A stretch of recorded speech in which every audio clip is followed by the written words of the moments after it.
Alhamdulillahi Rabbil Alamin. Wassalatu wassalamu ala Sayyidil Anbiya'i wal Mursalin Nabiyina Muhammadin wa ala alihi wa ashabihi wa man tabi'ahum bi ihsanin ila yaumiddin. Asyhadu an la ilaha illallah wahdahu la syarika lah wa asyhadu anna Muhammadan abduhu wa rasuluh sallallahu alaihi wa ala alihi wa sahbihi wa sallam. Qala Allah subhanahu wa ta'ala, ya ayyuhalladzina amanu taqullaha haqqa tuqatih wa la tamutunna illa wa antum muslimun. Wa qala subhanahu wa ta'ala, ya ayyuhan nasu taqu rabbakumul ladzi khalaqakum min nafsin wahidah wa khalaqa minha zawjaha wa batha minhuma rijalan katsiran wa nisaa'a wattaqullaha alladzi tasaaluna bihi wal arham innallaha kana 'alaikum raqiba. Wa qala sallallahu alaihi wasallam, fa inna asdaqal hadithi kitabullah wa khairal huda huda nabiyina Muhammadin sallallahu alaihi wasallam wa syarrul umuri muhdatsatuha wa kullu muhdatsatin bid'ah wa kullu bid'atin dhalalah wa kullu dhalalatin finnar. Jamaah kaum muslimin, barakallahu fikum. Alhamdulillah, kita bersyukur di siang hari ini atau di siang menjelang sore, Allah subhanahu wa ta'ala memberikan kepada kita sekalian taufiknya sehingga kita bisa bersama-sama ya untuk hadir di Markas Madrasah Sunnah Kota Makassar untuk membahas, mengkaji sebagian dari apa yang diajarkan oleh Allah Subhanahu wa taala dan oleh Nabi kita Muhammad sallallahu alaihi wa ala alihi wasallam. Baik, kita masih membahas tentang muqaddimah dari pembahasan akidah, pengantar sebelum mempelajari kitab Syarhus Sunnah. Ya, pengantar pelajaran akidah. Baik. Di pembahasan sebelumnya kita telah membahas tentang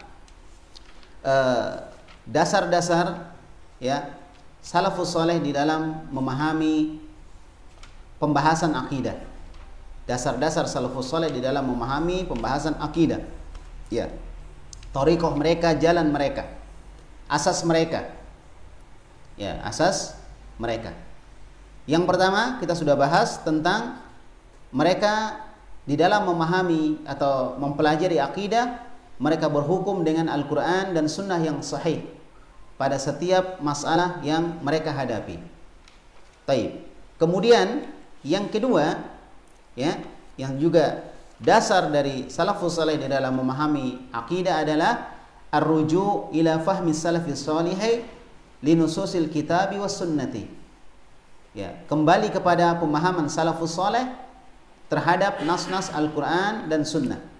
Dan ini yang kurang di sebagian orang, di mana kadang mereka memahami Al-Quran dan Sunnah dengan pemahaman mereka sendiri, dengan pemahaman mereka sendiri, dengan akal mereka sendiri, tidak dikembalikan kepada pemahaman salafus saleh, ya, tidak dikembalikan kepada pemahaman Ahlus Sunnah wal Jamaah dari orang-orang yang telah mendahului kita di dalam kebaikan, para sahabat, para tabi'in dan atba'ut tabi'in ridwanullahi alaihim ajma'in. Baik. Nah, sebenarnya kita sudah selesaikan pembacaan dari penjelasan penulis berkaitan dengan masalah bagaimana cara kembali kepada Al-Quran, kembali kepada salafus saleh di dalam memahami Al-Quran dan Sunnah Nabi Muhammad sallallahu alaihi wasallam. Nah, namun pada kesempatan kali ini kita akan mengangkat sebuah kisah, ya. Jadi kemarin teorinya, ya. Sekarang kita prakteknya gimana? Bagaimana mempraktekkan seorang mengikuti pemahaman Al-Quran dan Sunnah dengan pemahaman para sahabat? Bagaimana seseorang mengikuti Al-Quran dan Sunnah dengan pemahaman para sahabat? Ya, dari sisi prakteknya. Bagaimana praktek para imam-imam terdahulu?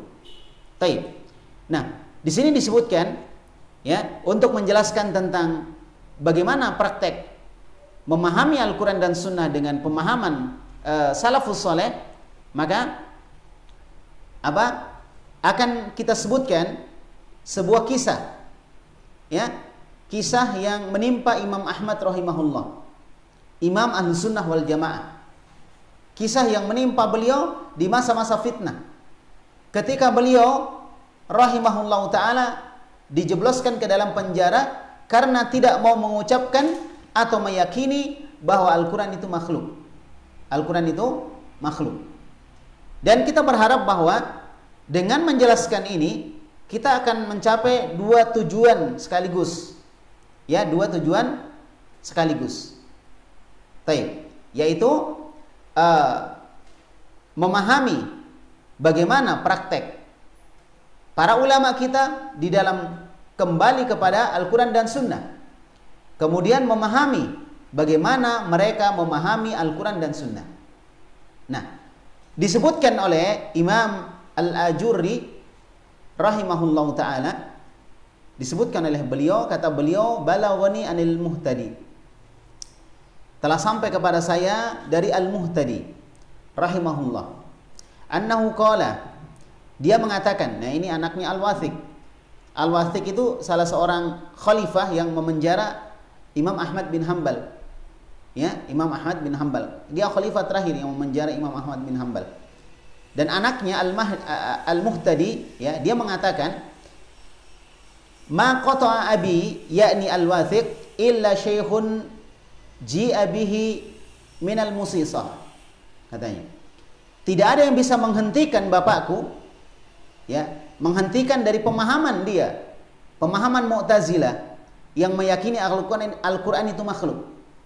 Jadi katanya tidak ada yang bisa menghentikan bapakku kecuali orang tua yang didatangkan dari daerah yang bernama Al-Musisah. Orang tua, orang sudah tua, seorang syekh, ya kan, seorang ulama yang didatangkan dari daerah Al-Musisah. Famakatha fi sijni muddatan. Kemudian orang tua ini dijebloskan ke dalam penjara selama beberapa waktu. Ya, yang saya ingat 16 tahun lamanya. 16 tahun. Ya. Taib. 3 khalifah berturut-turut berganti. Inilah yang memenjara Imam Ahmad rahimahullahu taala. Bayangkan kesabaran beliau rahimahullah. Jadi beliau dimasukkan ke dalam penjara selama beberapa waktu. Thumma inna abi dzakarahu yauman. Kemudian suatu hari bapakku mengingat orang tua itu. Ya, saking lamanya dia baru ingat, oh ada orang tua di penjara, ada syekh di penjara, ya, ada seorang ulama di penjara. Dia baru ingat. Ini menunjukkan lamanya, ya, dia ingat. Faqala alayya bi syekh. Kemudian dia mengatakan kepada bawahannya, ya, tolong datangkan kepada saya syekh itu. Maksudnya Imam Ahmad, datangkan kepada saya. Ya, mungkin mau ditanya lagi. Mau disuruh dia meninggalkan pendapatnya bahwa Al-Quran itu kalamullah. Dia disuruh meninggalkan pendapatnya bahwa Al-Quran itu adalah sifat Allah subhanahu wa ta'ala dan bukan makhluk. Ya, jadi dia mengatakan alayya bi syekh, datangkan kepada saya syekh itu. Ya, orang tua itu datangkan kepada saya. Fa'utiya bihi muqayyadan. Maka Imam Ahmad pun didatangkan, diambil dari penjara, didatangkan dalam kondisi terikat. Ya, dalam kondisi apa? Dalam kondisi terikat. Jadi beliau beliau terikat tangannya, ya, diikat dengan tali, dibawa dalam kondisi terikat. Bayangkan, ya, terikat dia. Insyaallah. Orang tua sudah lemah, ya, karena orang tua, kemudian terikat lagi. Kasihan beliau rahimahullahu taala. Tapi lebih kasihan lagi orang-orang yang diberikan oleh Allah musibah dalam agamanya, seperti orang-orang Mu'tazilah di dalam kisah ini. Ya, Rabbana la taj'al musibatana fi dinina. Ya Allah, janganlah kau jadikan musibah kami dalam masalah agama. Itu musibah paling besar. Kalau kita ditimpa musibah dunia, insya Allah ada penggantinya. Dan musibah itu ringan. Tapi kalau musibahnya adalah musibah dalam masalah akhirat, musibah musibah dalam masalah agama, ini musibah yang berat sekali. Musibah yang sangat berat. Baik. Oleh karena itu musibah Imam Ahmad masih lebih ringan dibanding musibah yang Allah timpakan kepada orang-orang Mu'tazilah yang hidup di zaman tersebut, zaman Al-Wathiq, ya, yang memimpin, ya, pada saat itu. Baik. Nah, kemudian barakallahu fikum, tadi ya, didatangkan Syekh itu dalam kondisi terikat. Falamma uqifa baina yadayhi sallama wa alai. Ketika Syekh tadi, Imam Ahmad datang dalam kondisi dia terikat dan kemudian dia ditaruh dalam kondisi berdiri di depan Amirul Mukminin. Kemudian Imam Ahmad rahimahullah memberi salam. Dia memberi salam. Ya. Dia mengucapkan apa? Salam. Masya Allah. Assalamualaikum. Atau Assalamualaikum warahmatullahi wabarakatuh. Ya. Apa yang terjadi kaum muslimin dan muslimat? Falam yarudda alaihi salam. Tetapi sangat disayangkan Amirul Mukminin tidak menjawab salamnya Imam Ahmad. Ya, ceritanya ditahdzir sama Amirul Mukminin. Tidak disenang oleh Amirul Mukminin, dijauhi oleh Amirul Mukminin, bahkan dipenjara oleh Amirul Mukminin. Alasannya apa? Alasannya apa? Tidak mau mengucapkan dan meyakini bahwa Al-Quran itu makhluk. Itu alasannya. Jelas ya? Jadi diucapkan salam, Assalamualaikum warahmatullahi wabarakatuh. Dia nggak menjawab salam. Siapa yang nggak menjawab salam? Ya, Amirul Mukminin tidak menjawab salam. Masya Allah, nggak menjawab salam. Kalau kita kan jengkel ya. Kita aja baru harga naik, oh sudah Masya Allah jengkelnya luar biasa. Ya, gambarnya dibakar gitu kan. Nah ini, padahal harga naik melambung, harga bahan bakar naik, wah sudah jengkel. Imam Ahmad tidak, dia mengucapkan salam dengan tenang, dengan senyum dia ucapkan salam. Falam yarudda alaihi salam, tapi Amirul Mukminin tetap tidak menjawab salam. Padahal harusnya Imam Ahmad marah, jengkel. Imam Ahmad harusnya merasa tersinggung dan merasa bahwa dia telah disiksa oleh Amirul Mukminin. Tapi beliau tidak menunjukkan kebencian kepada Amirul Mukminin. Kita bisa tidak seperti itu kepada pemerintah kita? Ya kan? Padahal pemerintah kita, kalau kita lihat kesalahan-kesalahan yang disebutkan, kesalahan-kesalahan yang sifatnya mungkin duniawi, mungkin. Tapi coba kesalahan Al-Wathiq, Amirul Mukminin saat itu, apa itu? Kesalahan dalam masalah akidah. Dia meyakini Al-Quran itu makhluk, sebagaimana keyakinan para penasehatnya dari golongan orang-orang Mu'tazilah. Masya Allah. Tapi lihat Imam Ahmad dipenjara bukan dalam jangka waktu yang singkat, dalam jangka waktu yang lama. Bahkan khalifah atau Amirul Mukminin sudah berganti beberapa kali. Ya, tapi beliau masih mengucapkan salam. Kira-kira ketika ada pemerintah kita kejam kepada kita, jahat kepada kita, bisa tidak kita bersikap ramah kepadanya? Itulah ciri Ahlus Sunnah wal Jamaah.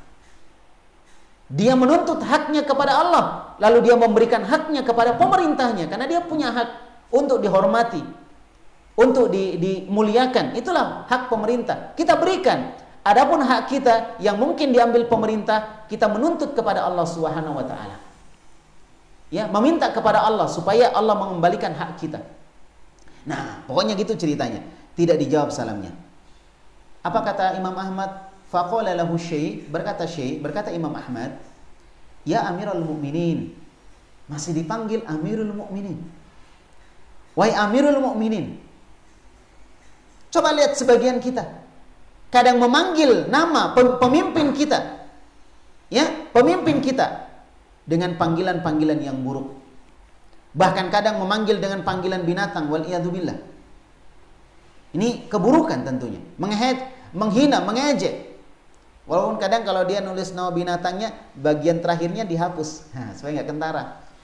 Padahal kentara juga sih sebenarnya. Ya, anak kecil aja tahu ya. Seperti itu. Imam Ahmad rahimahullah memanggil, ya Amirul Mukminin, wahai Amirul Mukminin. Wah, dipanggil namanya Amirul Mukminin, menunjukkan penghormatan beliau kepada Amirul Mukminin. Supaya apa? Supaya kondisi masyarakat aman. Supaya masyarakat tidak terpancing, terprovokasi untuk melawan pemerintah. Karena sikap dari imam mereka, sikap dari ulama mereka saat itu baik kepada pemerintahnya. Pemerintah inilah yang namanya menyejukkan. Bukan menyejukkan itu suatu kalimat yang kemudian menimbulkan polemik di tengah-tengah masyarakat. Bukan itu menyejukkan. Inilah menyejukkan yang dicontohkan Imam Ahmad. Apa dia bilang? Ya Amirul Mukminin, masta'malta ma'i adaballahi ta'ala wala adaba Rasulullah sallallahu alaihi wasallam. Wahai Amirul Mukminin, kenapa engkau tidak mengamalkan adab Allah dan adab Rasulullah kepada saya? Nasihat. Kenapa engkau tidak mengamalkan? Kenapa engkau tidak memberlakukan adab Allah dan adab Rasulullah kepada saya? Kalau Anda benar-benar cinta kepada Allah dan cinta kepada Rasulullah, kenapa adab mereka Anda tidak pakai untuk dijadikan adab terhadap saya? Gitu. Kemudian beliau membacakan ayat, qala Allah Ta'ala, padahal Allah berfirman, wa idza hayyitum bi tahiyyah fahayyu bi ahsana minha aw rudduha. Ya, apabila engkau diberikan salam dengan sebuah salam, dengan sebuah penghormatan, maka jawablah salam dan penghormatan itu dengan sesuatu yang lebih bagus atau paling tidak sama dengan apa yang diberikan kepadamu. Kalau dia mengucapkan assalamualaikum, paling tidak Anda mengatakan waalaikumsalam. Atau kalian menjawab dengan yang lebih bagus, waalaikumsalam warahmatullahi wabarakatuh. Ya, paling tidak dijawab dengan jawaban yang sepadan. Kata Imam Ahmad, ini loh perintah Allah. Allah memerintahkan apabila engkau diberikan diucapkan salam kepadamu, jawab dengan yang lebih bagus atau paling tidak sama.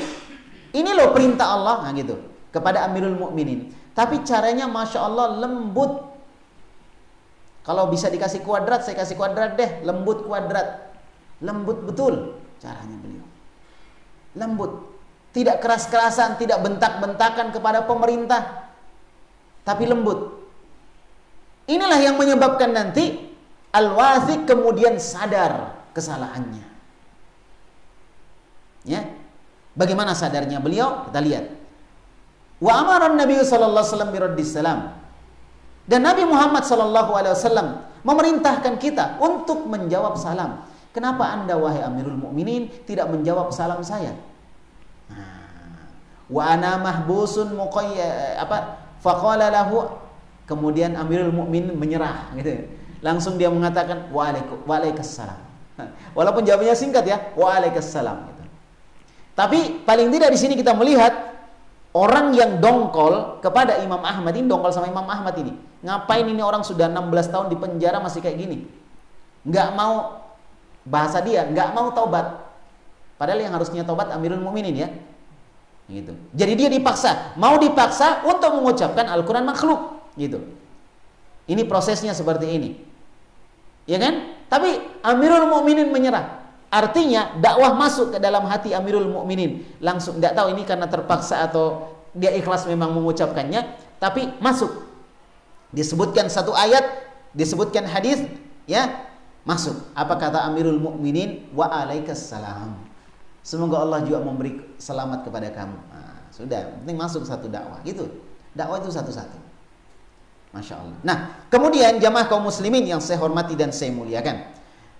Kemudian disebutkan Thumma qala libni Abi Du'ad.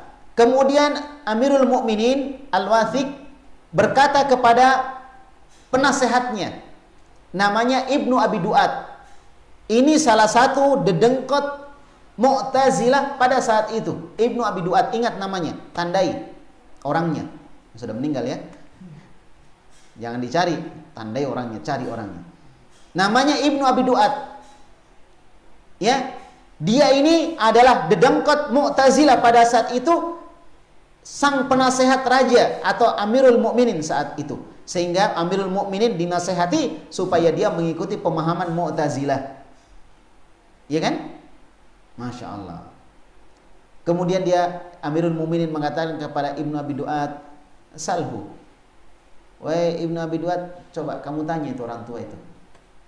Enggak dipanggil Imam Ahmad, orang tua, Syekh. Tanya itu Syekh, tanya itu orang tua. Maka sebelum Ibnu Abi Duat bertanya kepada Imam Ahmad, maka Imam Ahmad kemudian menyela. Dia mengatakan, ya Amirul Mukminin, wahai Amirul Mukminin, ana mahbusun muqayyadun. Aku ini dalam keadaan terpenjara dan aku dalam keadaan terikat. Gitu. Aku masih dalam keadaan terikat dan aku masih dalam keadaan terpenjara, dalam keadaan dia dikawal gitu. Usolli fil habsi bitayammum. Saya sholat di penjara dengan tayammum saja. Dia melaporkan kondisinya di penjara. Coba kalau kita begitu, mau sholat nggak bisa, ya kan? Harus tayammum, mau berwudu nggak bisa, tayammum, nggak ada air. Munitul ma, aku dihalangi untuk mendapatkan air. Aku dihalangi, ini orang ini nih, Ibnu Abi Duat ini orang ini. Dihalangi aku untuk dapat air. Aku nggak bisa berwudu, aku cuma bisa tayammum. Kata Imam Ahmad. Tapi dia laporkan kepada Amirul Mukminin. Kemudian kata Imam Ahmad, mur bi quyudi tuhallu.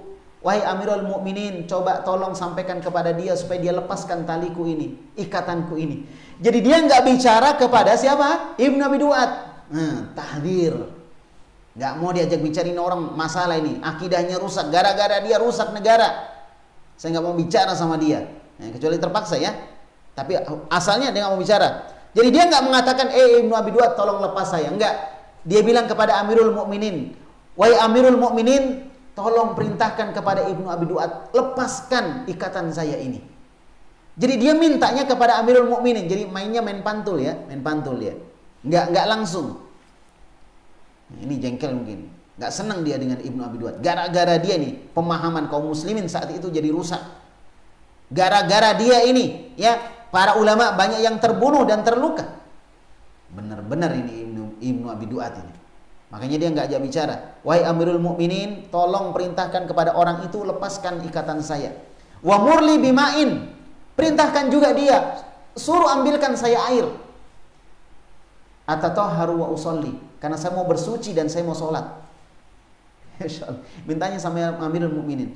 Ini kisah sedih dan apa ya? Jalan ceritanya memang bagus sekali ini. Ya, tidak dibikin-bikin, tidak ada gimmick di sini. Tidak ada pencitraan. Tidak ada sutradara. Memang asli ceritanya seperti itu. Wahai Amirul Mukminin, tolong suruh dia lepas tali yang ada di tanganku ini, ya. Tolong suruh dia ambil air, saya mau berwudu, saya mau sholat. Tsumma salni, setelah itu kamu wahai Amirul Mukminin bertanya kepada saya. Bukan Ibnu Abi Duat, Anda wahai Amirul Mukminin yang bertanya kepada saya. Gitu. Jadi kroconya ini nggak dilihat sudah. Yang dipandang oleh Imam Ahmad siapa? Amirul Mukminin. Ya, Al-Wathiq. Qala, maka kemudian Amirul Mukminin mengatakan, ya, atau disebutkan fa'amara fahulla qaidahu. Kemudian diperintahkanlah siapa tadi? Ibnu Abi Duat untuk melepaskan ikatan, ya. Wa umira lahu bima'in. Lalu diperintahkan lagi kepada dia untuk mengambilkan air. Fatawaddu'a wa shalla. Lalu Imam Ahmad kemudian berwudu lalu sholat. Jadi ceritanya ini Ibnu Abi Duat melayani Imam Ahmad gitu jadinya. Imam Ahmad yang di penjara, dia dianggap penjahat pada saat itu dalam tanda kutip ya menurut mereka, karena mereka pemahamannya Mu'tazilah, ya. Tapi kenyataannya Ibnu Abi Duat, kalau kita lihat dalam kisah ini, melayani Imam Ahmad, melepas tali yang ada di tangannya dan juga mengambilkan air. Imam Ahmad berwudu, kemudian sholat. Nah, ada. Ini kalau ngelihatnya kayak gini sudah 1-0 ini. Ya, 1-0 ini, kalah ini Ibnu Abi Duat ini. Ya, sudah 1-0. Taib. Kemudian disebutkan, ya, thumma qala libni Abi Duat. Kemudian Amirul Mukminin berkata lagi kepada Ibnu Abi Duat, salhu, wahai Ibnu Abi Duat, coba kamu tanya ini syekh ini, tanya kamu orang tua ini, apa maunya, ya kan, tanya sama dia. Faqala syekh, maka syekh mengatakan, Imam Ahmad bilang, al mas'alah li, yang harusnya bertanya saya wahai Amirul Mukminin, bukan dia. Yang harusnya bertanya saya. Ta'muruhu, ya, yujibun. Kamu suruh dia untuk menjawab pertanyaan saya. Bukan dia bilang, Ibnu Abi Duat, saya mau tanya ya, kamu jawab enggak. Tapi dia bilang sama Amirul Mukminin, wahai Amirul Mukminin, yang harusnya bertanya saya. Kemudian wahai Amirul Mukminin, saya akan bertanya kepada dia dan suruh dia wahai Amirul Mukminin untuk menjawab pertanyaan saya. Nah, gitu. Karena ditanya itu berat. Makanya kalau kita dialog, kita debat, kita berusaha dalam posisi yang bertanya, bukan posisi yang ditanya. Kalau kita dalam posisi yang ditanya, maka bagaimana kita bisa membalik, merubah supaya nanti kita yang bertanya. Karena ditanya itu berat. Ibaratnya kita kalau orang tinju itu samsatnya, apa itu? Ya, sasaran ya. Nah, jadi dipukul terus kalau kita ditanya. Ya kan? Imam Ahmad mengatakan, wahai Amirul Mukminin, perintahkan dia ya agar dia menjawab pertanyaan saya, katanya. Menjawab pertanyaan saya. Ya. Baik. Kemudian faqala sal, maka Amirul Mukminin mengatakan, kalau begitu silakan Anda bertanya wahai Syekh. Fa'aqbala Syekh ala Ibnu Abi Duat yas'aluhu faqal. Nah, kemudian Imam Ahmad berhadapan dengan Ibnu Abi Duat, lalu kemudian dia mulai bertanya kepada Ibnu Abi Duat. Nah, mulai bertanya. Tapi ingat, pertanyaannya bukan pertanyaannya mencecar ini. Lihat, perhatikan bagaimana pertanyaannya. Baik. Nah, kemudian Syekh mengatakan, Imam Ahmad mengatakan, akhbirni an hadzal amr alladzi tad'un nasa ilaih. Wahai Ibnu Abi Duat, sampaikan kepada saya, beritahu saya tentang masalah yang kamu bawa ini, yang kau dakwahkan kepada manusia, yang kau ajak manusia untuk mengikuti pendapatmu ini, yaitu Al-Quran makhluk. Beritakan kepada ya sebuah alasan. Syai'un alaihi Rasulullah sallallahu ajak manusia untuk mengatakan Al-Quran makhluk. Apakah Rasulullah juga mengajak seperti itu sebagaimana yang kamu lakukan? Jadi ceritanya Ibnu Abi Duat dan orang-orang yang sepemahaman dengan mereka, yaitu apa? Memiliki pemahaman Mu'tazilah, meyakini bahwa Al-Quran itu apa? Makhluk. Lalu diajak orang untuk mengucapkan itu. Bahkan sebagian ulama dibunuh dan disiksa karena tidak mau mengucapkan Al-Quran makhluk. Nah, sekarang Imam Ahmad bertanya kepada Ibnu Abi Duat, Ibnu Abi Duat, itu yang kamu dakwahkan kepada orang, apakah Nabi juga mendakwahkan begitu? Ya, gitu ceritanya. Apakah Nabi juga mengajak begitu, mendakwahkan begitu, mengajarkan begitu, sebagaimana yang kamu ajarkan? Jawabannya apa kira-kira? Jelas tidaklah. Qala la, kata Ibnu Abi Duat, ya endaklah, gitu ya. Tidak seperti itu. Artinya dia tahu Nabi tidak mendakwahkan itu. Nah, melangkah ke pertanyaan kedua. Inilah, perhatikan bagaimana cara diskusi yang luar biasa, yang musuh sudah nggak bisa lagi goyang. Intinya Imam Ahmad sudah menancapkan satu pagar. Artinya Ibnu Abi Duat nggak bisa lewat pagar itu. Tapi dibuat pagar yang kedua. Ya kan? Fa syai'un da'a ilaihi Abu Bakrin As-Siddiq ba'dahu radhiyallahu an. Apakah yang kamu sampaikan itu, yang kamu dakwahkan itu adalah sesuatu yang didakwahkan oleh Abu Bakar As-Siddiq Jadi tidak cukup sama Nabi, Abu Bakar As-Siddiq juga. Apakah kalau bukan Nabi? Oke, Abu Bakar As-Siddiq mendakwahkan begitu? Karena kalau Nabi tidak sampaikan, Abu Bakar As-Siddiq menyampaikan, dan tidak ada protes dari sahabat, maka itu juga sunnah. Sunnah para sahabat yang Nabi memberikan rekomendasi. Fa'alaikum bisunnati, lanjutannya, wa sunnatil khulafir rasyidin. Ini rekomendasi. Hendaklah kalian berpegang kepada sunnahku dan sunnah khulafaur rasyidin. Itu namanya rekomendasi. Paham sudah? Apakah ini didakwahkan oleh Abu Bakar As-Siddiq, orang terbaik setelah Rasulullah, sahabat Rasul yang paling dekat dengan beliau, mertua Rasulullah, sahabat yang paling mulia, ya, orang termulia di umat ini setelah Nabi Muhammad SAW? Apa jawaban Ibnu Abi Duat? Tidak juga. Tidak didakwahkan oleh Abu Bakar. Abu Bakar tidak pernah mengajak orang mengatakan Al-Quran itu makhluk. Abu Bakar tidak pernah menuntut ataupun memaksa orang mengatakan Al-Quran makhluk. Tidak pernah.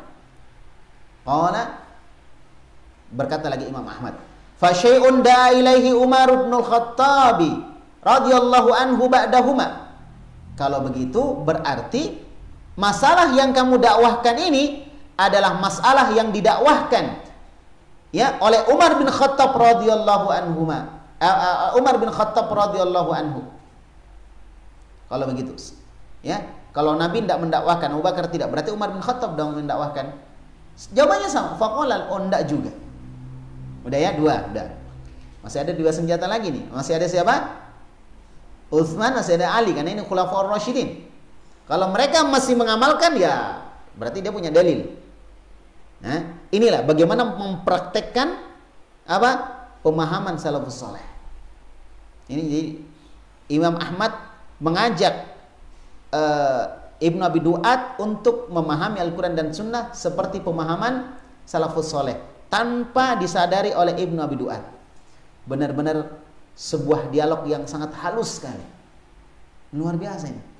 Dan kita bisa gunakan seperti ini. Yang kamu lakukan, yang kamu ini apakah dilakukan Nabi? Enggak. Lakukan ini enggak, gitu. Kalau begitu kenapa kau ajak manusia melakukannya? Padahal Nabi tidak melakukannya. Gitu. Tapi itu secara ringkasnya. Nanti kita lihat bagaimana selanjutnya. Siapa lagi kira-kira? Setelah Umar, siapa lagi? Utsman ibnu Affan. Qala Syekh, maka Syekh mengatakan, fa syai'un da'a ilaihi, ya, Utsman ibnu Affan ba'dahum. Kalau begitu berarti ini adalah sesuatu yang didakwahkan, yang diceramahkan, yang diajarkan oleh Utsman bin Affan, ya. Kata Syekh kepada Ibnu Abi Duat. Jawabannya sama. Kalau Ibnu Abi Duat, tidak. Utsman bin Affan tidak pernah mengajak manusia mengucapkan Al-Quran makhluk. Utsman bin Affan tidak pernah memaksa orang mengatakan begitu. Utsman bin Affan tidak pernah mengajarkan seperti itu. Qala, kemudian Imam Ahmad mengatakan lagi. Sisa berapa? Sisa satu. Siapa? Ali. Belum aman ini, masih ada. Walaupun 25% atau 20% ya, kalau dengan Rasulullah berarti 20%, masih ada jawaban 20%. Dia masih bisa benar. Oleh karena itu ditutup 20% ini. Fa syai'un da'a ilaihi Ali bin Abi Thalib radhiyallahu anhu ba'dahum. Kalau begitu, berarti ini adalah sebuah perkara, sebuah ajaran yang didakwahkan oleh Ali bin Abi Thalib radhiyallahu anhu setelah mereka. Sama jawabannya. Qala la, enggak juga. Habis sudah. Sudah enggak ada lagi dalil kalau gitu. Habis.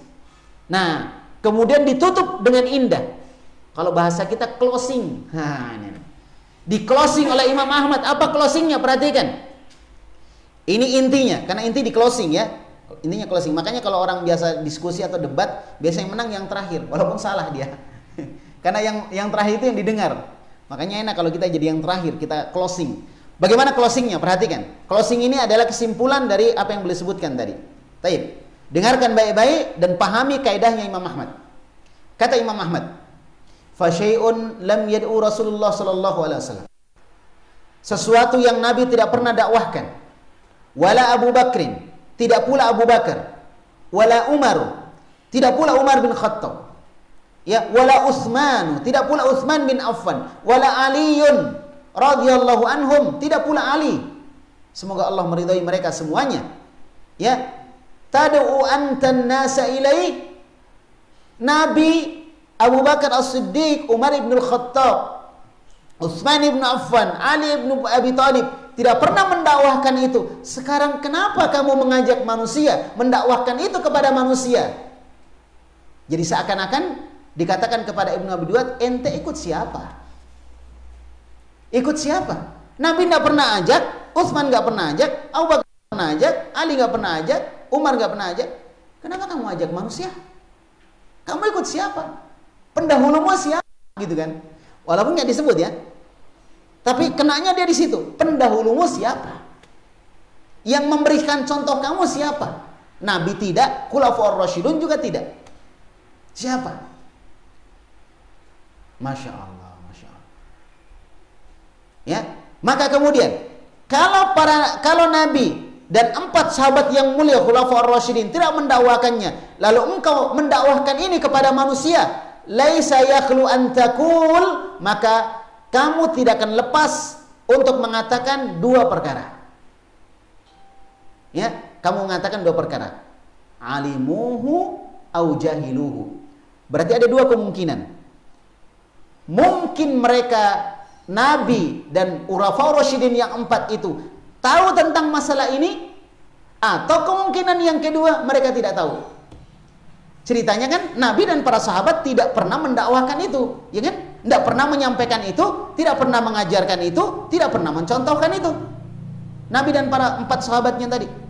Berarti Nabi dan para sahabatnya tentang masalah yang kamu ajarkan ini ada 2 kemungkinan.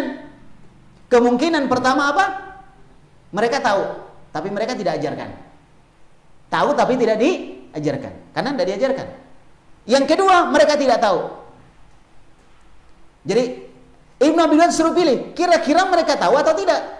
Yang kamu tahu, mereka tahu atau tidak? Nah, gitu. Pusinglah ditanya begitu. Gimana nggak stres? Biar orang pinter, profesor kalau tanya gini pusing lah. Hebat kan caranya? Itu cara berdebat yang indah. Tidak membuat polemik, tidak mengucapkan kata-kata kasar, ya, tidak sembarang bicara, tapi musuh langsung mati kutu. Kalau mau dibilang mati semut mungkin boleh ya, mati semut, mati kutu. Nah, semut mungkin lebih kecil dari kutu ya. Nah, coba perhatikan, nggak bisa apa-apa. Dia tahu atau tidak? Mereka tahu atau tidak? Makanya sebelum dijawab oleh Ibnu Abi Duat, karena Imam Ahmad yakin ini orang pasti kebingungan, maka Imam Ahmad mengatakan, fa in qulta alimuhu sakatu anhu. Kalau engkau mengatakan mereka tahu sebenarnya masalah ini bahwa aku kan makhluk, tetapi mereka diam. Mereka tahu tapi mereka diam, tidak mendakwahkannya, diam. Ya. Taib. Wasi'ana wa iyyaka ma wasi'al qaum minas sukut. Kenapa engkau merasa bahwa engkau ini lebih leluasa atau lebih berhak untuk menyampaikan sesuatu yang umat-umat terdahulu, kaum terdahulu, Nabi dan sahabatnya itu diam? Apakah kamu merasa bahwa kamu lebih hebat? Mereka diam tidak menyampaikan, sedangkan engkau menyampaikan.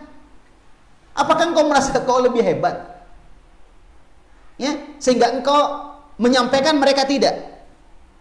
Kalau kamu mengatakan mereka tahu tapi mereka diam. Artinya kalau mereka tahu mereka diam, kenapa Anda tidak mengikuti mereka? Anda tahu tapi diam, nggak usah ngajak orang. Nah gitu, paham ya? Nah, masih ada 2 kemungkinan kedua nih. Kemudian kedua, fa in qulta jahiluhu, ya, wa alimtuhu ana. Kalau engkau mengatakan mereka tidak tahu, yang tahu cuma saya. Ini lebih ngeri lagi nih. Masalah ini Rasulullah dan para sahabat tidak tahu. Walaupun ini masalah agama ya. Mereka nggak tahu masalah agama ini, masalah bahwa Al-Quran itu makhluk. Mereka nggak tahu. Yang tahu cuma saya. Ini kan lebih ngeri lagi nih. Ya, faya luka ubnu luka. Ya, wahai orang miskin gitulah. Wahai orang jahil.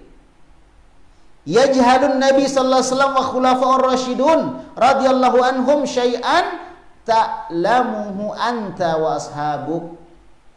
Wahai orang bodoh, orang miskin, ya, orang hina, sesuatu yang Nabi dan khulafaur rasyidin tidak tahu, mereka tidak paham, tentang sesuatu tersebut, ternyata ente dan para pengikut ente tahu. Kenapa bisa? Masalah agama Nabi tidak tahu, para sahabat tidak tahu, Anda tahu. Kok bisa? Sudah, diamlah. Mau bilang apa lagi udah? Habis. Faqala al-muhtadi, maka al-muhtadi mengatakan, siapa al-muhtadi tadi? Siapa al-muhtadi? Anaknya Al-Wathiq. Al-Wathiq waktu itu Amirul Mukminin.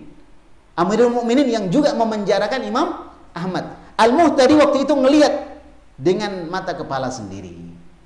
Dia menyaksikan sebuah kisah yang indah ini, percakapan yang indah ini. Oh, ngeri udah. Diam. Ini antum tahu Mu'tazilah itu ahli debat. Mu'tazilah ahli debat. Ya, Mu'tazilah itu pintar bicara. Tapi dengan Imam Ahmad dia nggak bicara. Cuma iya tidak. Ya, Masya Allah. Kemudian kata Al-Muhtadi, anaknya Al-Wathiq, dan kata, "Faraitu abi wa sabaqa iman." Saya melihat bapakku terdiam sejenak sambil berdiri. Bapaknya aja, yang bukan bapaknya yang dialog ini, yang dialog Imam Ahmad sama siapa? Sama siapa tadi? Orang Mu'tazilah? Ibnu Abi Duat, itu yang dialog. Bapaknya menyaksikan, itu pun bapaknya diam berdiri 1000 bahasa. Ya, tidak tahu dia mau bilang apa, dia berdiri. Ya, faraitu abi wa baqaiman. Aku lihat bapakku berdiri dalam kondisi apa? Dia diam. Diam, Masya Allah. Bapaknya aja yang nggak dialog diam 1000 bahasa. Bagaimana dengan Ibnu Abi Duat? Mati kutu. Ya, Ibnu Abi Duat mati kutu. Berhadapan dengan seorang ulama Ahlussunnah yang dipenjara. Subhanallah. Ya kan? Fadakhala khaira.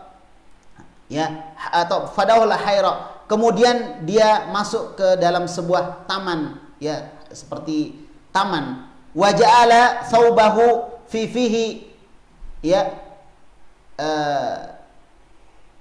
Kemudian dia menjadikan pakaiannya ada di mulutnya, dia gigit. Dia gigit. Ini Amirul Mukminin gayanya. Dia gigit bajunya sendiri. Ya, kalau kita kan biasa pukul kepala. Kenapa bisa begitu gitu? Aduh gitu ya.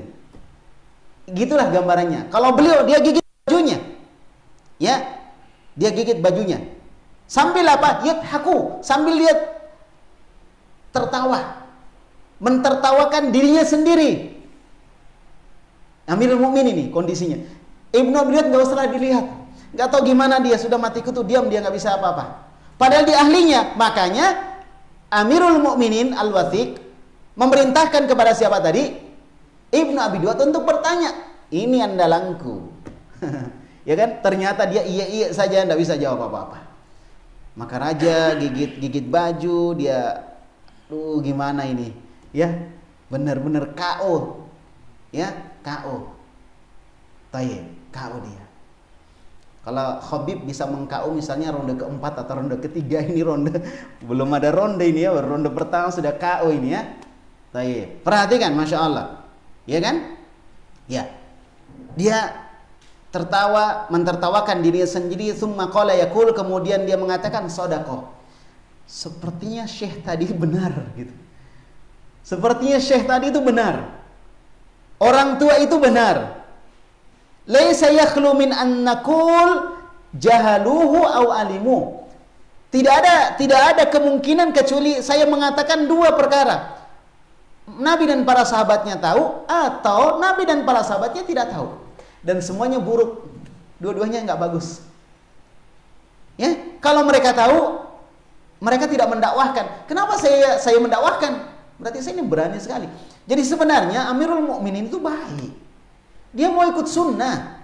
Cuma itulah tadi, orang baik yang berkumpul dengan orang-orang yang buruk akan jadi terpengaruh. Penasehatnya yang bahaya.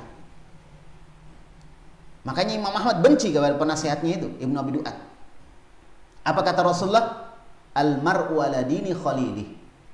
Seseorang itu tergantung dari agama temannya. Maka hati-hati cari teman.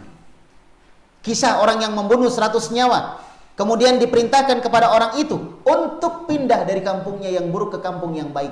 Karena masyarakat lingkungan yang buruk memberi pengaruh buruk kepada seseorang. Maka kalau benar-benar ingin hijrah dan ingin bertobat kepada Allah, mengikuti jalan Ahlus Sunnah wal Jamaah, maka hendaklah kalian berkumpul dengan orang-orang yang memiliki semangat yang sama dengan kalian. Di majelis-majelis ilmu, ya, atau di tempat-tempat berkumpul mereka. Perhatikan. Ya, perhatikan bagaimana Amirul Mukminin sadar. Artinya dia sebenarnya ingin ikut Nabi. Cuma memang kadang ada orang-orang yang sesat menggambarkan kesesatannya sebagai sunnah. Betapa banyak orang yang hari ini juga mengaku mengikuti sunnah, bahkan mengatakan Ahlus Sunnah wal Jamaah, tetapi tidak ada semangatnya untuk membela sunnah. Tidak ada semangat untuk apa? Untuk membela sunnah. Paham ya? Baik. Oleh karena itu, hati-hati mengikuti teman-teman yang buruk. Nah, kemudian apa yang terjadi? Barakallahu fikum. Tadi ya, dia berpikir ada dua kemungkinan ini. Nabi dan para sahabat tidak tahu atau Nabi dan para sahabat tahu. Fa in qulna alimu wasakatu anhu. Kalau kami ini atau saya dan teman-teman saya mengatakan bahwa mereka tahu lalu mereka diam, ya, wasi'ana min sukuti ma wasi'al qaum. Kenapa kami bebas untuk mengajak orang mengatakan itu, sedangkan orang terdahulu, kaum terdahulu, para sahabat terdahulu, mereka diam? Apakah kita ini lebih hebat dari para sahabat? Mulai mikir, masuk gitu kan? Paham ya? Di sini kelihatan tidak selamanya sebuah kesesatan kita bilang kamu sesat. Ini contoh. Ini contoh. Imam Ahmad mengatakan kamu sesat? Hah? Di sini enggak. Tapi Amirul Mukminin bertobat. Dan Amirul Mukminin mengaku dirinya salah. Padahal Imam Ahmad tidak mengatakan apa? Kamu salah. Imam Ahmad cuma menjelaskan ini yang benar. Artinya, untuk memprotes dan untuk menegur sebuah kesalahan tidak harus kita mengatakan kamu salah, karena tidak ada orang mau disalahkan. Cukup kita menjelaskan ini yang benar. Orang akan tahu bahwa dia salah dan kita benar. Atau kita salah, dia benar. Paham ya? Dan tidak ada polemik. Karena tidak ada yang tidak ada yang disalahkan di sini. Tetapi hakikatnya, di dalamnya, ketika kita sampaikan sebuah kebenaran, maka kita sedang menjustis yang sebaliknya itu adalah sebuah kesalahan. Tapi tidak diverbalkan. Apa diverbalkan? Tidak diucapkan. Dan itu sudah cukup. Dan itu lebih menyakitkan. Oleh karena itu lihat bagaimana sikap Amirul Mukminin. Dia berpikir, kalau sahabat dan Nabi tahu lalu dia tidak mendakwahkan, kenapa aku dakwakan? Wa in kulna jahilu, tapi kalau aku katakan bahwa mereka tidak tahu, wa alimtuhu anta, dan kamu tahu, ya, wa alim tahu anta, kamu tahu, faya ya laki ibnu laki. Artinya betapa bodohnya saya ini. Betapa bodohnya kamu. Yajhalun Nabi sallallahu alaihi wasallam wa ashabuhu radhiyallahu anhum. Nabi dan para sahabatnya tidak tahu syai'an tentang sesuatu, ta'lamuhu anta wa ashabuk, dan engkau dan sahabat-sahabatmu menganggap Anda lebih tahu daripada Rasulullah dan para sahabat. Ini hal yang gila. Hal yang tidak masuk akal sama sekali. Nabi tidak tahu, kita tahu. Anda belajar agama dari siapa? Kenapa bisa Nabi tidak tahu, Anda tahu? Masya Allah. Sudah mulai sadar Amirul Mukminin. Ya kan? Tsumma qala, kemudian Amirul Mukminin mengatakan, ya Ahmad, wa ya Ahmad, ya, qultu labbaik. Maka saya katakan labbaik, saya. Qala lastu a'nika. Bukan kamu yang saya maksud. Ya, inna ma'ani ibnu Abi Duat. Yang saya maksud adalah Ahmad ibnu Abi Duat, bukan kamu. Yang saya maksud ibnu Abi Duat. Ya. Fa wasaba ilaihi faqala a'ti hadi syekh nafaqatan wa akhrijhu an baladina. Masya Allah. Katanya dilepaslah ikatan syekh tadi, kemudian mengatakan, wahai Ahmad ibnu Abi Duat, disuruh lagi nih, ibnu Abi Duat, kau kasih ini syekh nafkah, kemudian suruh dia keluar dari negeri kita. Udah kapok ini, nggak mampu dia melawan Imam Ahmad rahimahullah. Ini kisah yang luar biasa. Ini kisah yang luar biasa. Kemudian di dalam riwayat yang lain, ya, di dalam riwayat yang disebutkan Imam Az-Zahabi, disebutkan dalam kitab Syiar A'lamin Nubala, disebutkan di situ wasaqata min aini ibni Abi Du'ad, min ainihi ibnu Abi Du'ad. Maka sejak saat itu Ibnu Abi Du'ad sudah jatuh derajatnya di mata Amirul Mukminin, sudah nggak ada harganya lagi. Tanpa konflik, tanpa bantah-bantahan, terjadi hal yang luar biasa. Seandainya kaum muslimin di hari ini berdakwah dengan cara selembut ini, dengan cara sebaik ini, maka insya Allah sunnah itu lebih mudah diterima oleh masyarakat. Ya, sekarang bukan zamannya pakai kekerasan. Di zaman Nabi saja disebutkan fa bima rahmatin minallahi linta lahum, dan disebabkan oleh rahmat Allah wahai Muhammad kamu menjadi lembut. Ini di zaman Nabi Muhammad sallallahu alaihi wasallam.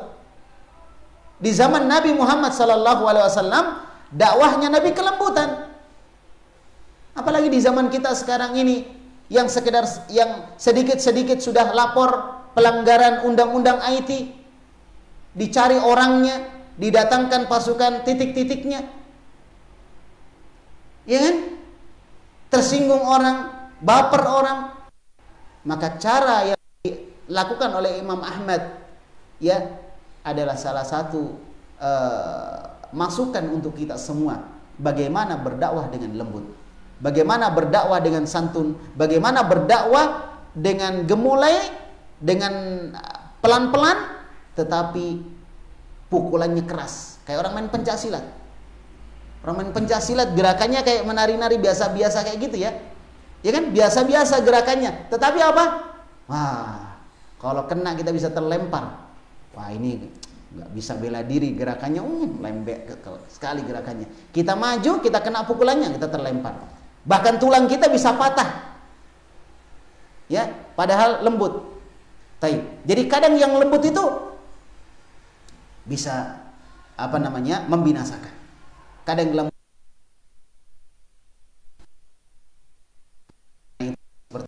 kadang yang ya, pepatah mengatakan tong kosong nyaring bunyinya. Ya kan? Air riak tangan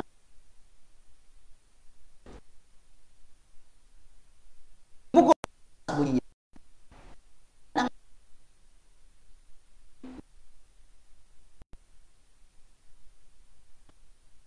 Bisa mengenal langsung ke seseorang, ke hati seseorang. Akhirnya dia mengenal sunnah Nabi Muhammad sallallahu alaihi wa ala alihi wasallam.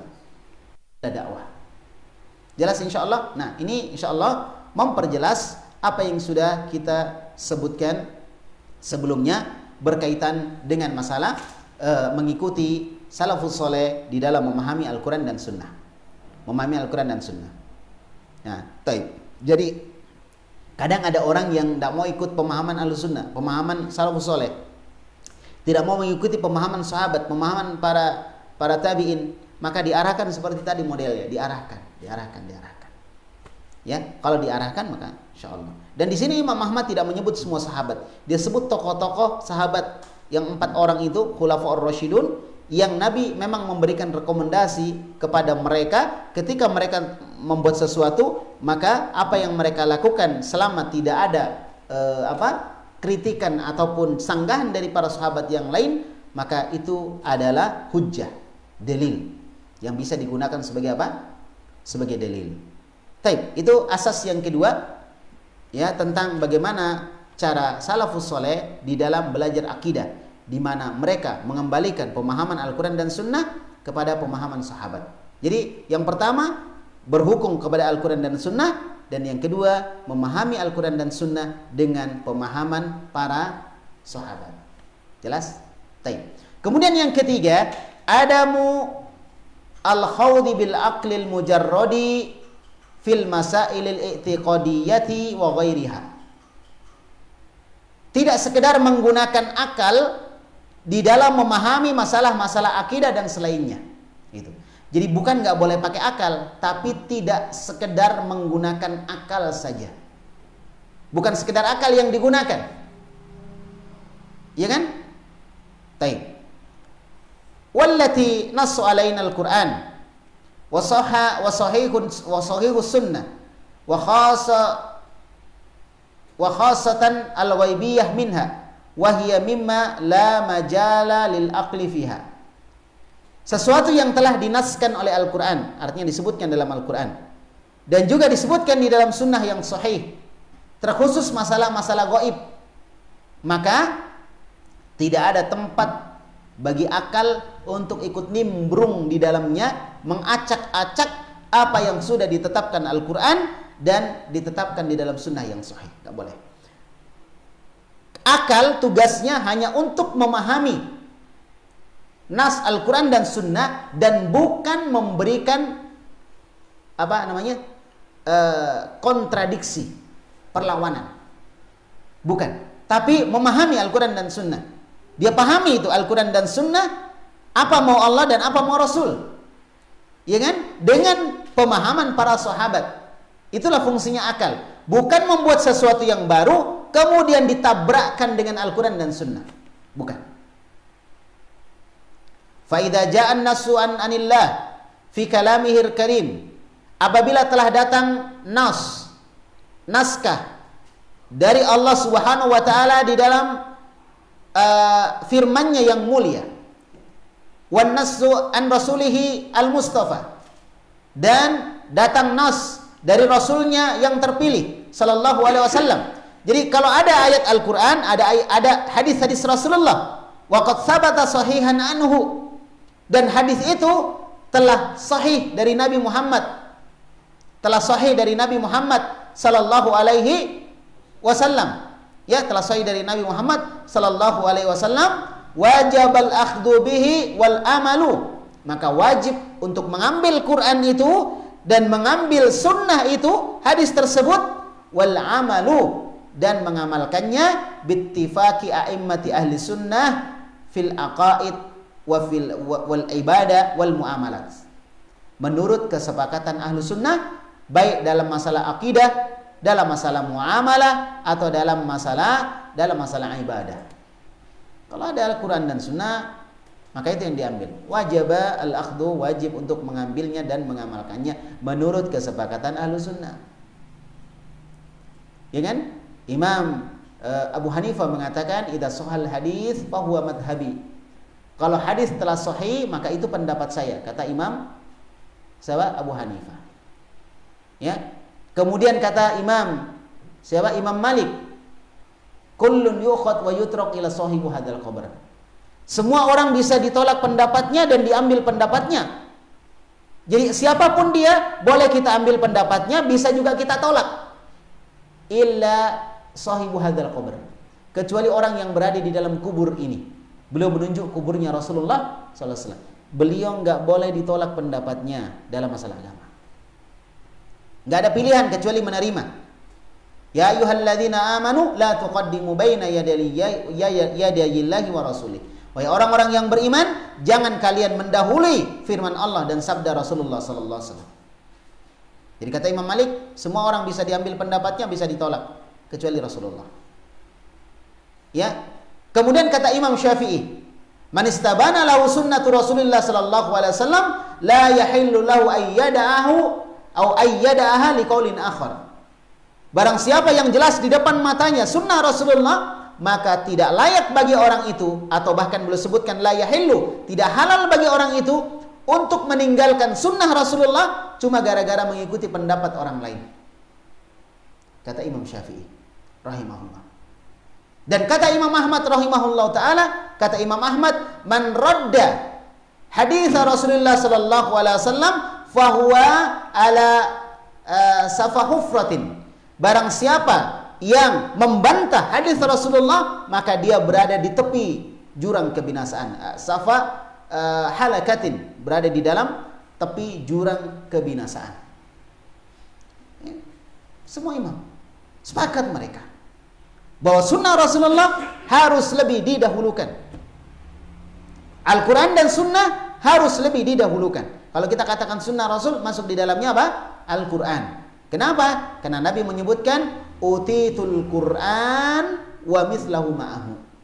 Aku diberi Al-Quran dan yang semisal dengan Al-Quran bersamanya. Apa yang semisal dengan Al-Quran? Hadis Nabi Muhammad sallallahu alaihi wasallam. Itulah sunnah. Itulah sunnah. Sepakat para ulama.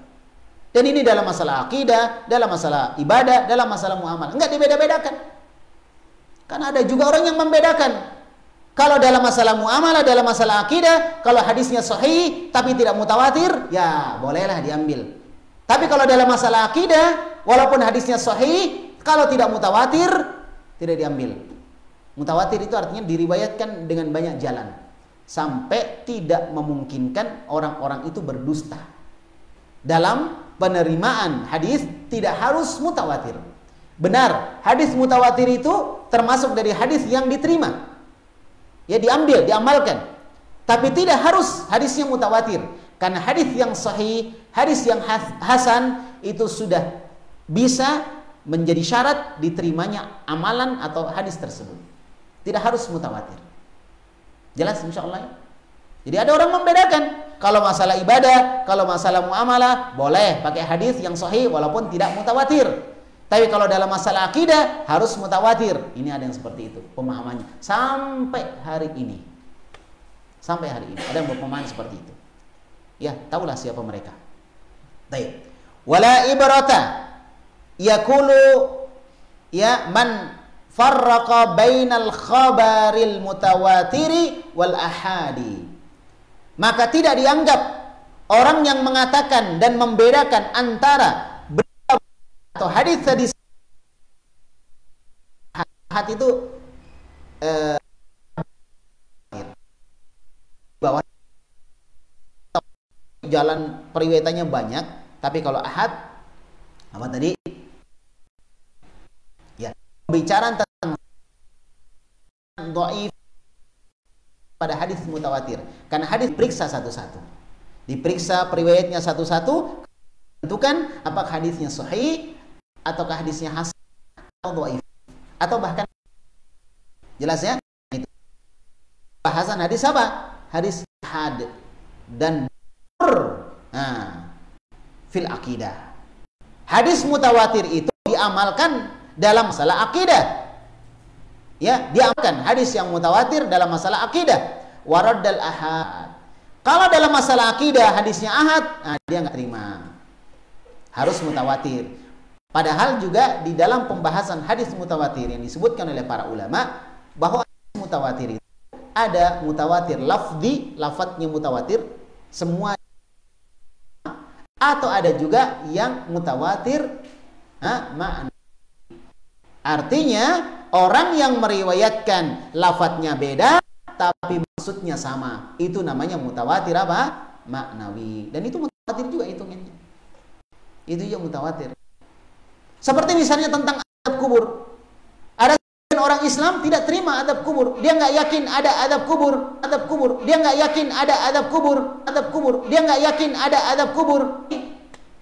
Tapi katanya ahad bukan mutawatir. Padahal tentang adab kubur banyak. Oleh karena itu, wajib adalah mereka membaca doa di dalam sholatnya di akhir sholat. Apa itu?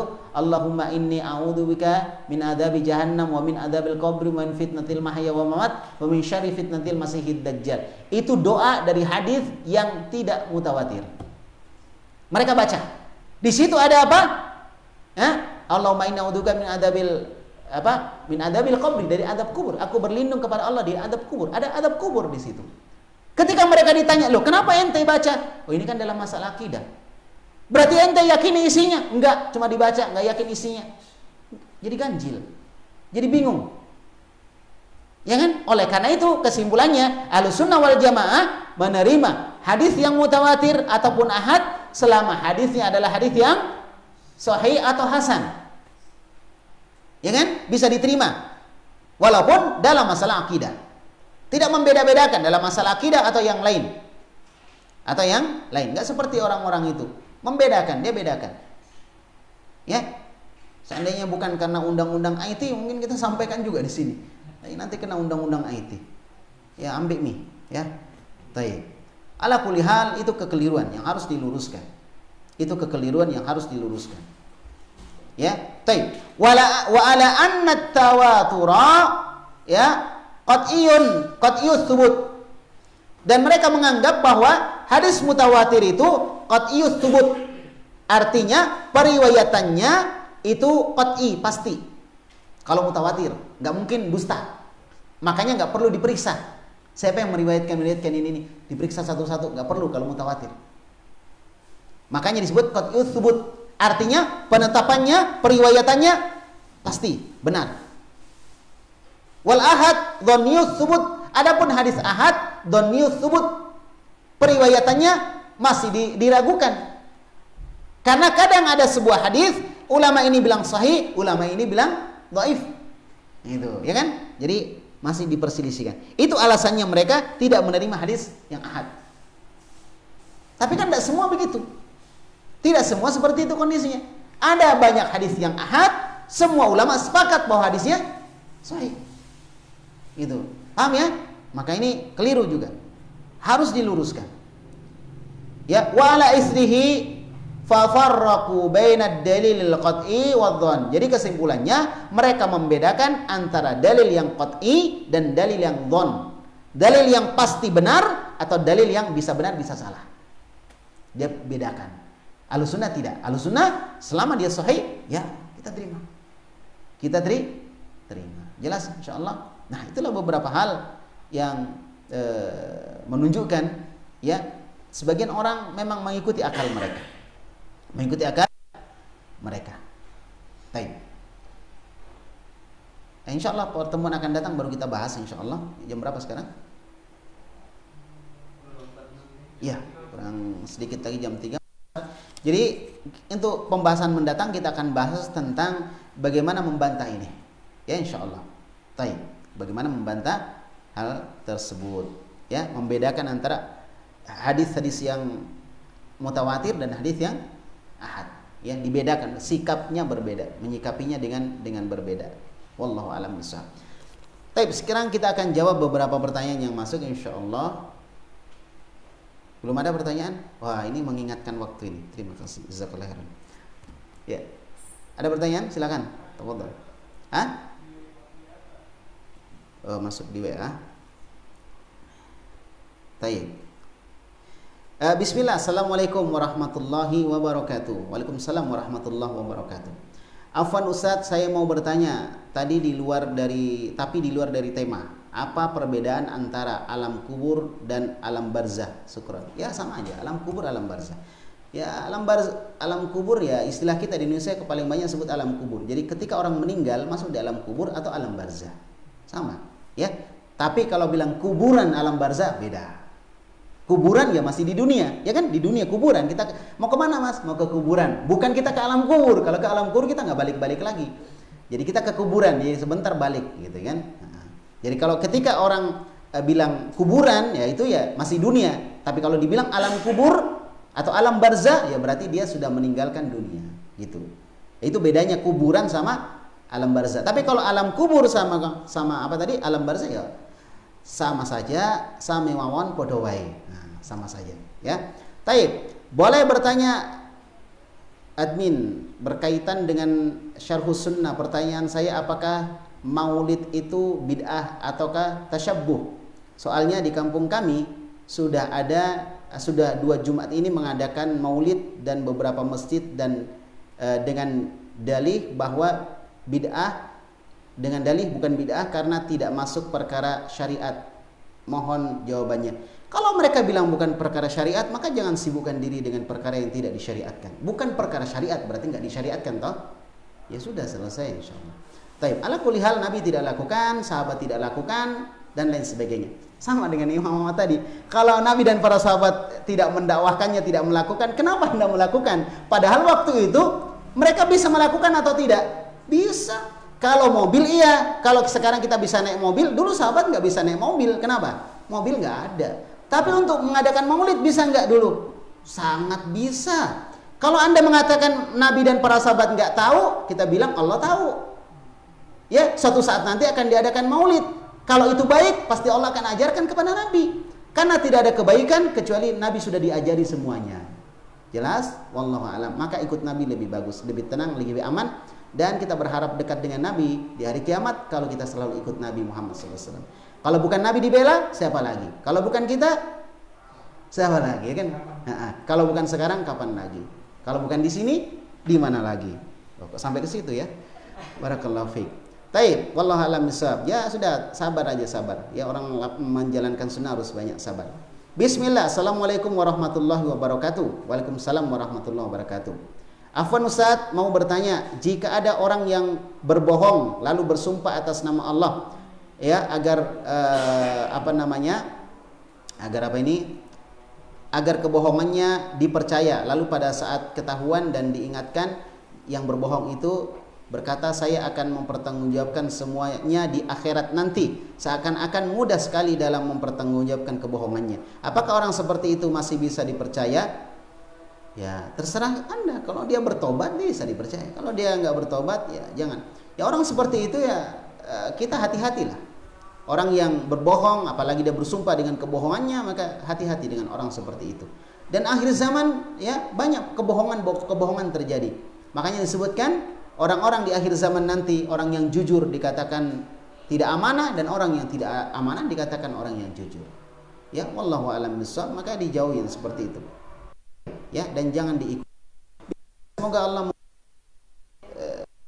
memberikan Ustadz, keluarga, dan serta seluruh tim ya diberikan kesehatan. Amin. Saya kira memberikan keluarga ini, dan lagi nih konotasinya. Afwan Ustadz, dulu saya pernah mendengar ucapan Ustadz yang Masya Allah indah sekali, Alhamdulillah. Ustadz pernah berkata bahwa hati itu tidak sekeras batu dan air tidak selembut ilmu. Ya, sebenarnya ini ucapan ulama yang saya sampaikan taib di sebagian kitab mereka ya. Nenek saya dan masih menggunakan ilmu hitam, melakukan kesyirikan, tetapi malah pada akhirnya Ummi malah yang dibenci karena tidak bisa mendidik saya dengan baik katanya. Lalu apa saya lakukan? Cara seperti apa yang apalagi agar nenek saya bisa meninggalkan kesyirikan tersebut? Saya mohon doanya Ustadz nenek mendapatkan hidayah di usia yang sudah agar beliau akan banyak-banyak. Salah satu yang dianjurkan Nabi, kata Nabi, tahadu tahabau. Hendaklah kalian saling memberi hadiah, maka kalian akan saling mencintai. Itu salah satu cara. Sering kasih hadiah. Ya kan, hadiahnya kecil-kecil aja lah yang kita mampu. Gak usah mobil, tiap hari dikasih mobil misalnya, gak usah, itu terlalu besar. Kasih yang kecil-kecil yang kira-kira kita mampu. Apa misalnya? Ya misalnya makanan kita punya, kita bawakan ke dia. Kita pergi ke satu tempat, ada oleh-oleh, ya destinasi tempat tersebut, kita bawakan, kita kasih dia. Nenek, ini saya dari ini bagus. Saya tadi ini nenek cari ini susah sekali. Walaupun dia nggak bicara sama kita so akrab saja sama dia, kasih itu. Itu cara kita. Kemudian yang kedua, Nabi SAW mengatakan, ala adullukum ya ala syai'in idza fa'altumuhu tahabbtum. Maukah saya sesuatu, kata Nabi, jika kalian melakukannya kalian akan saling mencintai. Dalam hadis Muslim. Kemudian para sahabat mengatakan, iya wahai Rasulullah. Maka Rasulullah mengatakan, afsus salama bainakum, tebarkan salam di antara kalian. Nah itu. Jadi sering kasih salam nenek, ya kan? Salamnya bisa misalnya assalamualaikum kalau ketemu, atau kita ketemu orang lain yang mau ketemu nenek kita, salamku sama nenek, nah nenek cantik, nah misalnya sampaikan. Ya walaupun kita canda-candaan sedikit gitu, nanti lama-lama nenek kita akan luluh, ya hatinya akan luluh dengan kebaikan cucunya. Sambil doa, sambil ada usaha, hadiah, memberi salam, tersenyum di depannya, membantu dia. Kalau kita tiba di rumahnya nenek, kita sok sibuk saja bantu dia. Nenek 2 juta, nenek saya yang cuci piring, kita duduk di masakkan di mana. Nenek tidak melihat cucunya luar biasa, ya. Mungkin yang tadinya nenek mengatakan, ya itu diri baik-baik itu anakmu, nanti akan terbalik. Bagaimana cara mendidik anakmu, kenapa baik sekali? Nah, gitu. Gitulah cara berdakwah pelan-pelan. Sambil misalnya yang sebagaimana sering saya sampaikan ke teman-teman, ada buku-buku kecil ditaruh di meja nenek, ya. Bilang aja ketinggalan, nenek ada buku ketinggalan di situ, padahal kita sengaja taruh di situ ya. Nah, sudah. Sengaja kita tinggal di situ supaya nenek kita baca. Mudah-mudahan kita bilang simpankan itu, nenek ambil, dia baca, boleh jadi dia tertarik. Tapi bukunya yang tipis dulu, jangan yang 1000 halaman, 2000 halaman. Wah, nenek bawanya aja setengah mati. Ya, jadi yang tipis yang dia bisa baca. Ya, atau misalnya kita bantu nenek sambil bunyikan kaset, ya kan? Nah, nenek kita dengar kaset itu. Ya, kalau ditanya kenapa bunyi kasetnya keras-keras, bilang kita sambil nyapu supaya bisa dengarkan ceramah. Targetnya nenek kita dengar. Nah, gitu. Dari ceramah-ceramah yang kira-kira membuat hati nenek menjadi paham. Seperti itulah. Dan masih banyak lagi cara yang saya tidak bisa sebut satu-satu. Kalau saya sebut satu-satu nanti jadi buku ya, 1001 cara menaklukkan hati nenek ya. Nanti jadi buku nanti. Judulnya 1001 cara menaklukkan hati nenek. Nah, gitu ya. Taib, ala kulli hal ini sudah cukup ya untuk menaklukkan hati nenek kita. Insya Allah secara umum nenek, ibu, bapak, kakek semua secara umum cinta